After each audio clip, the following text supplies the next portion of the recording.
బుడమేరు పొంగిపొర్లి బుడమేరుకి కొన్ని చోట్ల గండి పడడం వల్ల ఇప్పుడు బెజవాడలోని కొన్ని ప్రాంతాలను వరద నీరు ముంచెత్తినటువంటి నేపథ్యంలో విపక్ష నేత అయినటువంటి వైఎస్ జగన్మోహన్ రెడ్డి ఈ విపత్తు మానవ తప్పిదం వల్ల జరిగినటువంటి విపత్తు ఈ విపత్తుకు కారణం నారా చంద్రబాబు గారని, నారా చంద్రబాబు గారి ఇల్లు మునిగిపోకుండా ఎలగనేరు ఈ రెగ్యులేటర్ ఏదైతే ఉందో ఈ రెగ్యులేటర్ గేట్లు ఎత్తేశారు. దానివల్ల ఈ బుడమేరు పొంగి బెజవాడ మీదకి వచ్చింది నీళ్లు.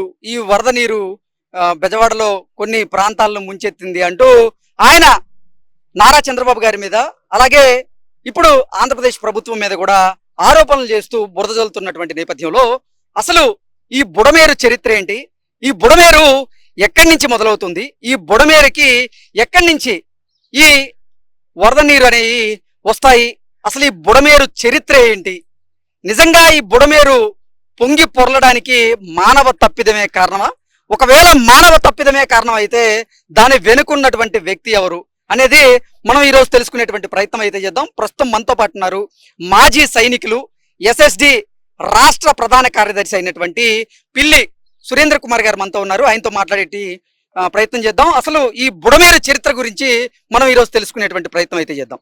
సార్ చెప్పండి, బుడమేరు పొంగిపర్లి ఇప్పుడు విజయవాడలోని కొన్ని ప్రాంతాలు నీట మునిగినటువంటి పరిస్థితుల్లో జగన్మోహన్ రెడ్డి గారేమో ఈ ఎలగనేరు రెగ్యులేటర్ గేట్లు ఎత్తడం వల్లే ఇప్పుడు విజయవాడ మునిగిపోయింది అంటూ ఆంధ్రప్రదేశ్ ప్రభుత్వం మీద, అలాగే నారా చంద్రబాబు గారి మీద ఆయన బురద జల్లేటువంటి ప్రయత్నం చేస్తూ ఉన్నారు. అసలు ఈ బుడమేరు చరిత్ర ఏంటి, ఇది ఎక్కడి నుంచి ప్రారంభమవుతుంది, ఈ వరద నీరు ఈ బుడమేరుకి ఎక్కడి నుంచి చేరుతుంది అంటే ఏం చెప్తారు? ఇది దాదాపు ఇక్కడి నుంచి 30 కిలోమీటర్ల దూరంలో మైలవరం నియోజకవర్గం రెడ్డిగూడ మండలం నుంచి, తిరువూరు నియోజకవర్గం ఏకొండూరు మండలం నుంచి, ఇటు తెలంగాణకు సంబంధించిన మదిరి నియోజకవర్గం నుంచి వాగులు, వంకలు, కాలువలు, చెరువుల్లో పొంగిన ఏదైతే వాటర్ ఉందో అంతా కూడా ఇక్కడికి వచ్చి చేరుతుంది. ఇక్కడికి వచ్చి చేరిన తర్వాత ఇక్కడ 11 గేట్లు ఏవైతే ఉన్నాయో ఇది ఎలగలేరు రెగ్యులేటర్ అంటారు. మన ఎదురు కనపడేది ఎలగలేరు కిలోమీటర్ దూరంలో, మన కింద ఉన్నది కౌలూరు గ్రామం. ఈ రెండిట్ల మధ్యలో ఇక్కడ కడతం జరిగింది అనమాట. సో జగన్ మనం అయితే ఎలగలేరు రెగ్యులేటర్ దగ్గర ఉన్నాం. ఇక్కడ 11 గేట్లు ఈ రెగ్యులేటర్ మీద ఏర్పాటు చేయడం జరిగింది. ఈ వంతెన మీద మనం నిలబడి మాట్లాడుతూ ఉన్నాం.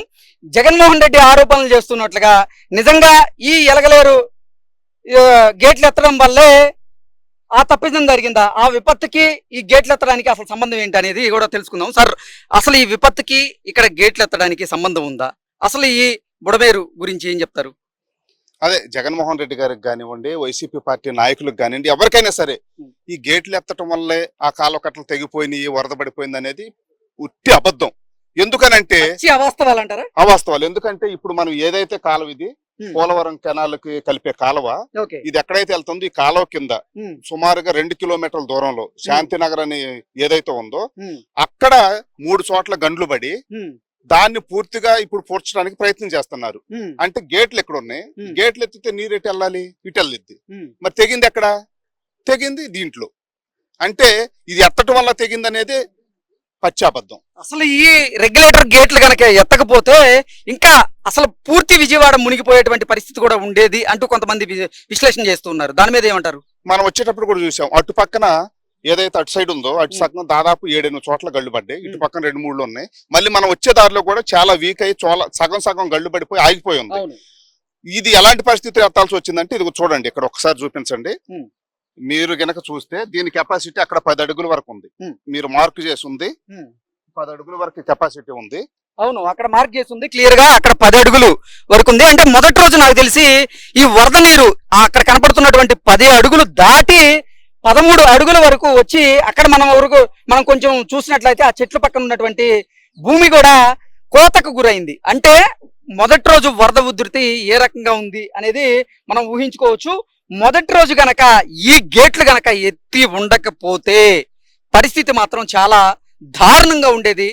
ఇప్పుడు కొంతమేరకు మాత్రమే బెజవాడలో ఉన్నటువంటి కొన్ని ప్రాంతాలు మాత్రమే ఈ వరద నీరు ముంపుకు గురైనటువంటి నేపథ్యంలో ఈ రెగ్యులేటర్ గేట్లు గనక ఎత్తకపోయి ఉంటే ఇంకా దారుణమైనటువంటి పరిస్థితి ఉండేది అంటూ కూడా ఇక చాలా మంది రాజకీయ విశ్లేషకులు మనకు చెప్తూ ఉన్నారు. అలాగే ఇక్కడ పరిస్థితి కూడా ఆ రకంగానే ఉంది. ప్రజెంట్ మనం చూసుకున్నట్లయితే ఎలగనేరు రెగ్యులేటర్ దగ్గర అయితే ఉన్నాం. మనం అక్కడ చూస్తున్నట్లుగా సురేంద్ర కుమార్ గారు మనకు చెప్తున్నట్లుగా 10 అడుగులు ఎత్తు కలిగినటువంటి వాల్స్ అక్కడ నిర్మించినప్పటికీ అవి దాటి కూడా మొదటి రోజు వరద ఏదైతే వచ్చిందో అది దాటి 13 అడుగుల పైకి వరద ఉధృతి అయితే ఉన్నట్లుగా చెబుతూ ఉన్నారు. అలాగే ఆ వరద దెబ్బకే అక్కడ ఉన్నటువంటి భూమి నేల ఏదైతే ఉందో అది కోతకి గురైంది.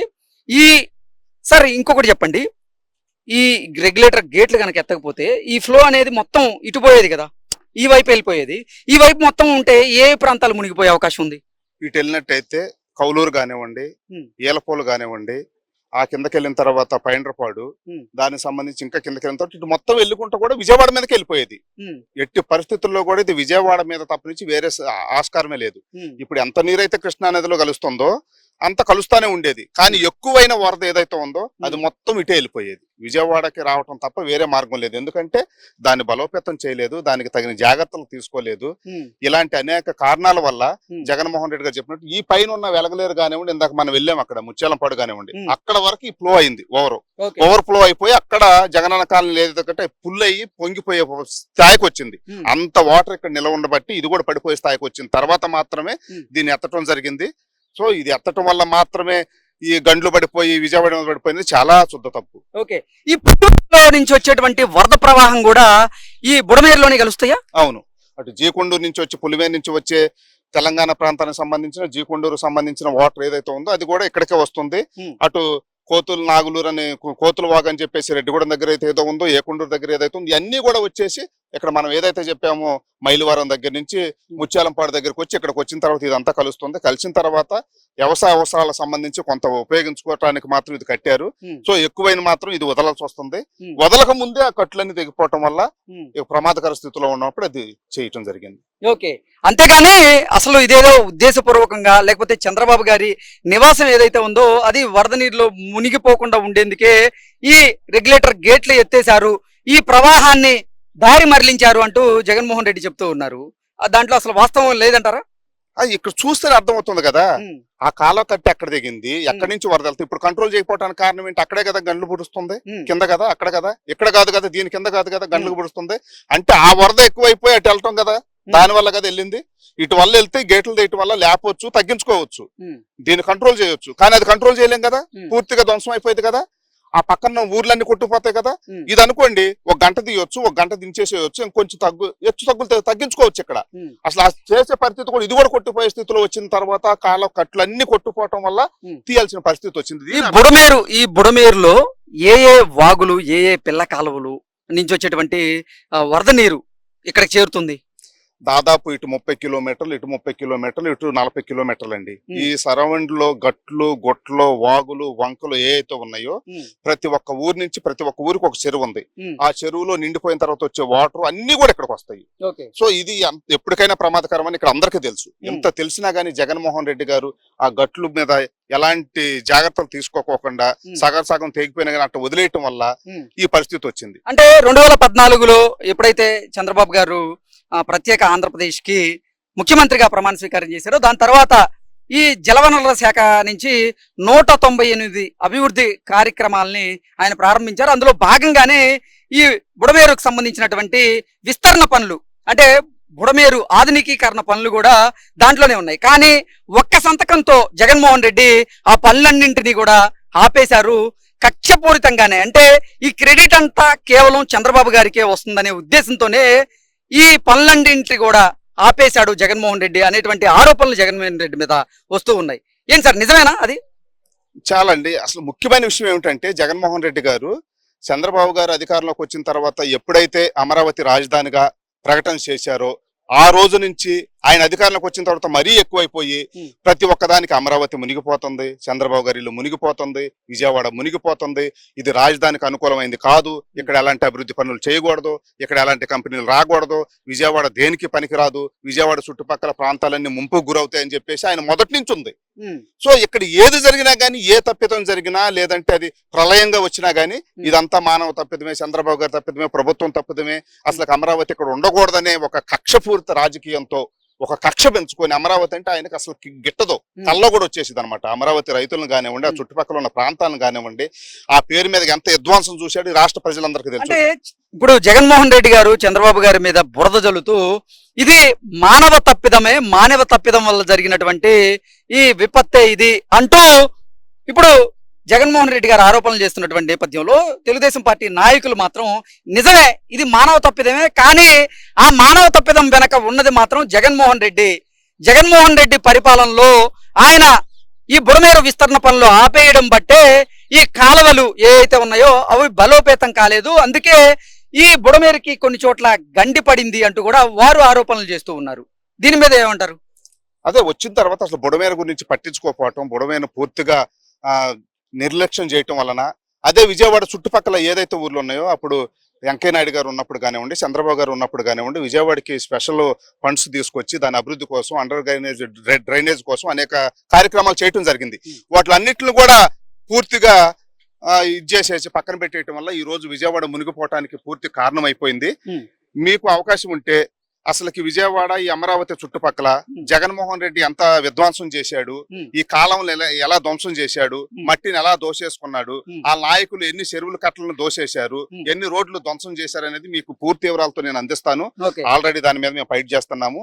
ఇది రాష్ట్ర ప్రజలందరికీ వివరించాల్సిన అవసరం ఉంది. మీరు ఆల్రెడీ నేషనల్ గ్రీన్ ట్రిబ్యునల్ కి ఒక పిటిషన్ అయితే పెట్టుకోవడం జరిగింది. ఆ పిటిషన్ సారాంశం ఏంటి, అసలు ఎందుకు మీరు నేషనల్ గ్రీన్ ట్రిబ్యునల్ లో పిటిషన్ వేయడం జరిగింది? నేషనల్ గ్రీన్ ట్రిబ్యునల్ లో ఒకటను, హైకోర్టులో ఒకటి వేసామండి.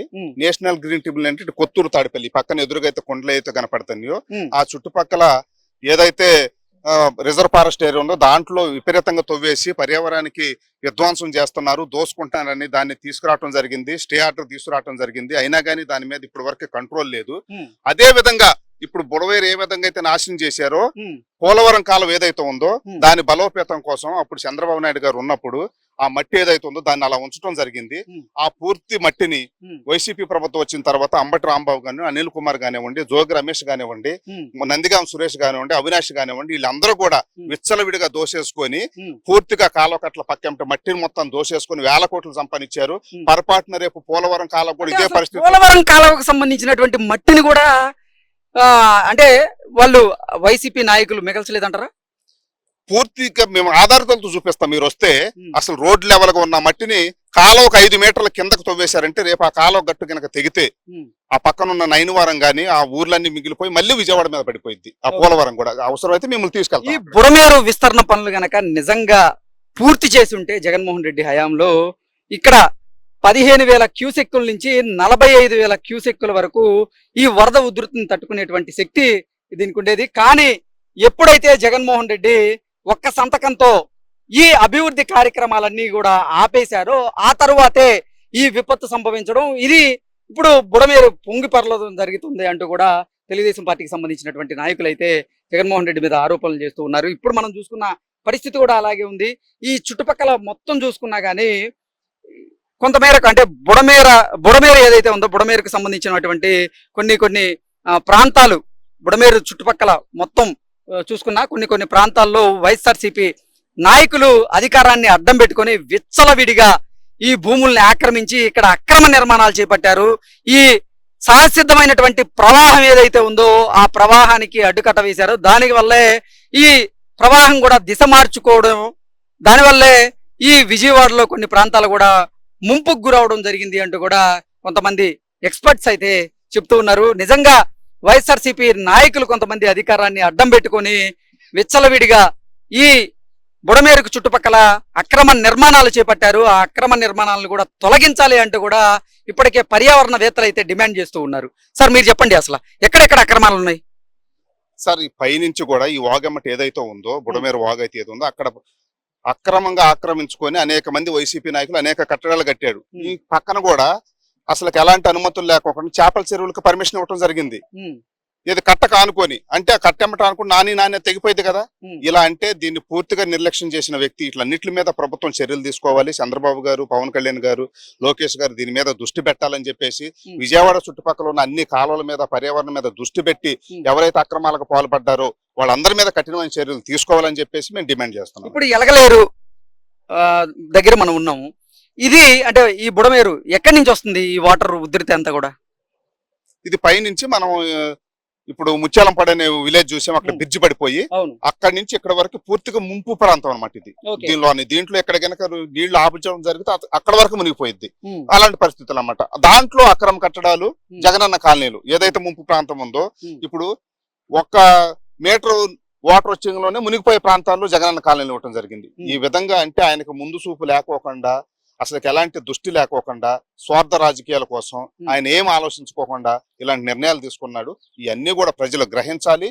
ఎవరికన్నా అనుమానాలు ఉంటే వచ్చి ఇక్కడ చూసుకోవచ్చు. జగనన్న కాలనీలు ఎక్కడ కట్టాడు, కట్ల ఎలాగ ఉన్నాయి, కట్ల పక్కన ఎంత మట్టితో వేశారు, విజయవాడ చుట్టుపక్కల పరిస్థితులు ఏంటని చెప్పేసి రాష్ట్ర ప్రజలందరికీ విజ్ఞప్తి చేస్తున్నాము. ఇది రాజకీయాలు చేయాల్సిన పరిస్థితి కాదు. చంద్రబాబు గారికి అండగా నిలవండి, ప్రభుత్వానికి అండగా నిలవండి, మీకు సాధ్యమైనంత సహాయం చేయండి, సహాయ కార్యక్రమాల్లో పాల్గొనండి, మన అందరం కూడా సపోర్ట్ ఇవ్వాలని చెప్పేసి ప్రజలందరికీ విజ్ఞప్తి చేస్తున్నాం. సో మనం చూసాం కదా, ఎలగలేరు రెగ్యులేటర్ మీద అయితే ప్రస్తుతం మనం ఉన్నాము. ఇక్కడ పరిస్థితి చూసుకున్నట్లయితే అంటే నిజంగా ఈ ఎలగలేరు రెగ్యులేటర్ గేట్లు ఎత్తేయడం వల్లే ఈ బుడమేరు పొంగి విజయవాడని ముంచెత్తింది. ఈ ఎలగలేరు రెగ్యులేటర్ గేట్లు ఎత్తేయడానికి కారణం ఏంటంటే, ఇప్పుడు ఆంధ్రప్రదేశ్ ముఖ్యమంత్రి వర్యులు అయినటువంటి నారా చంద్రబాబు గారి ఇంట్లోకి ఈ వరద నీరు ఎక్కడ చేరుతుందో అని ముందస్తు చర్యల్లో భాగంగా ఈ గేట్లు ఎత్తారు అంటూ కూడా జగన్మోహన్ రెడ్డి ఆరోపణలు చేస్తున్నటువంటి నేపథ్యంలో ఆ ఆరోపణలన్నీ అసాధ్యం. ఈ గేట్లు ఎత్తడానికి దానికి అసలు సంబంధమే లేదు. ఇప్పుడు గేట్లు ఎత్తకపోయి ఉంటే మాత్రం పరిస్థితి మరోలా ఉండేది అంటూ కూడా ఇక్కడ ఉన్నటువంటి నిపుణులు అయితే మనకు తెలియజేస్తూ ఉన్నారు. ఎలగలేరు రెగ్యులేటర్ గేట్లు ఎప్పుడు తీశారు? మొన్న ఫుల్గా వరద వచ్చిన రోజునే తీసాం. వరద వచ్చిన రోజున ఇక్కడికి వచ్చేసరికి మేము ఇక్కడే ఉన్నాము. ఇక్కడికి వచ్చేసరికి మేము ఇక్కడ రీడింగ్ కూడా 11 దాటేసింది. అంటే 11 అడుగులు దాటేసింది అప్పటికే. దాటేసింది.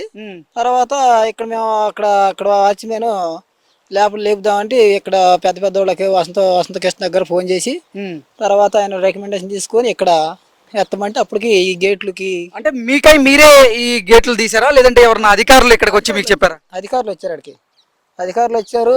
ఇక్కడ ఒక నైట్ 2 నైట్లు దాకా ఉండ తర్వాత ఇప్పటికి ఈ పారుదలకి బాగానే ఇక్కడ పారుదల పారింది. ఓకే, ఆ 11 అడుగులు దాటి ఎంత మేరకు వచ్చింది ఇంకా పైన?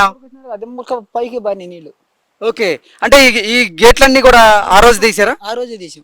ఓకే, అంటే అక్కడ 11 అడుగులు దాటి ఇంకా పైకి వచ్చినాయి. పైకి వచ్చినాయి. మరి ఇది మునిగిపోలేదా మీరుంటున్న నివాసం? అంటే మేము ఉంటే అదరికి బళ్ళు మొత్తం అదరికి వెళ్ళిపోయి మేము అదరికి వెళ్ళిన తర్వాత ఈ షెడ్ లో రేంచీలు ఉంటే రేంచీలతో విలేకరులు ఇక్కడ పెద్ద పెద్ద వాళ్ళు అందరూ వచ్చి ఈ కరెంటు లేని టైంలో కూడా అప్పటికి ఇటు ఎలగలేరు మన కౌలూరుకి ఒక జాన గ్యాప్ తెగటానికి రెడీగా ఉంది.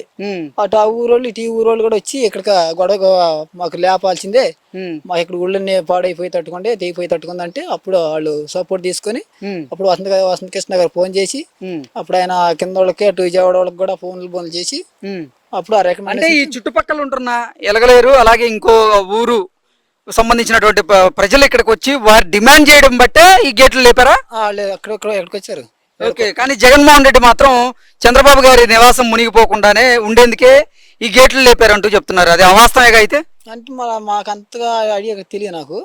అంటే ఇక్కడికి వచ్చిన తర్వాత పెద్ద పెద్ద వాళ్ళు కూడా వచ్చారు. అక్కడికి వచ్చిన తర్వాత వాళ్ళు సరే మామూలుగా ఇక్కడికి వచ్చి వాళ్ళు కూడా తలుపులు లేపటం జరిగింది. మరి పవర్ లేకుండా ఇది ఎలా ఈ పవర్లు అంటే డోర్స్ తీశారు? మేము రేంచులతోనే అక్కడ అందరూ ఈ ఎలగలేరు కౌలూరు వాళ్ళు అందరూ వచ్చి రేంచులతోనే అడుగు చొప్పున ఈ అది మా కుర్రోడు మేము అక్కడ 4 కలిసి 6 తలుపులు లేపిన తర్వాత అప్పుడు ఈ చుట్టుపక్కల వాళ్ళు వచ్చిన తర్వాత అప్పుడు వాళ్ళు వీళ్ళు కలిసి తలుపులు లేపాల్సి వచ్చింది.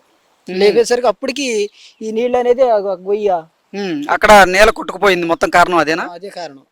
అంటే ఈ ఇల్లు మునిగిపోలేదా? ఇది అక్కడ ఇంకో 2 రోజులు కానీ పారటం అయితే ఈ షెడ్ కూడా పడిపోయే అవకాశాలు కూడా ఉంది డాబా కూడా. కాకపోతే ఈ గేట్లు లేపటం వల్ల ఇదంతా మిగలటం అయింది. ఓకే, అంటే ఎక్కడి నుంచి వచ్చినాయి నీరు? అంటే ఇటు మళ్ళీ తిరుగురు, ఇటు మైలవారం, ఇటు ఇలాకట్టు వస్తుంది. కొండూరు నుంచి మొత్తం దగ్గరే ఒక 6-7 పాయలు కలిసి వస్తుంది అనమాట. ఆ పాయలన్నీ కలిసేసరికి అప్పుడు ఏమవుతుంది, ఈ తోపుడు ఎక్కువ అయ్యేసరికి అందులో ఈ తలుపులు కూడా కట్టేసి ఉండేగా ఈ చుట్టుపక్కల ఊళ్ళన్నీ కూడా మునిగిపోతాయని ఈ తలుపులో రికమెండేషన్తో ఎత్తాల్సి వచ్చింది. ఓకే.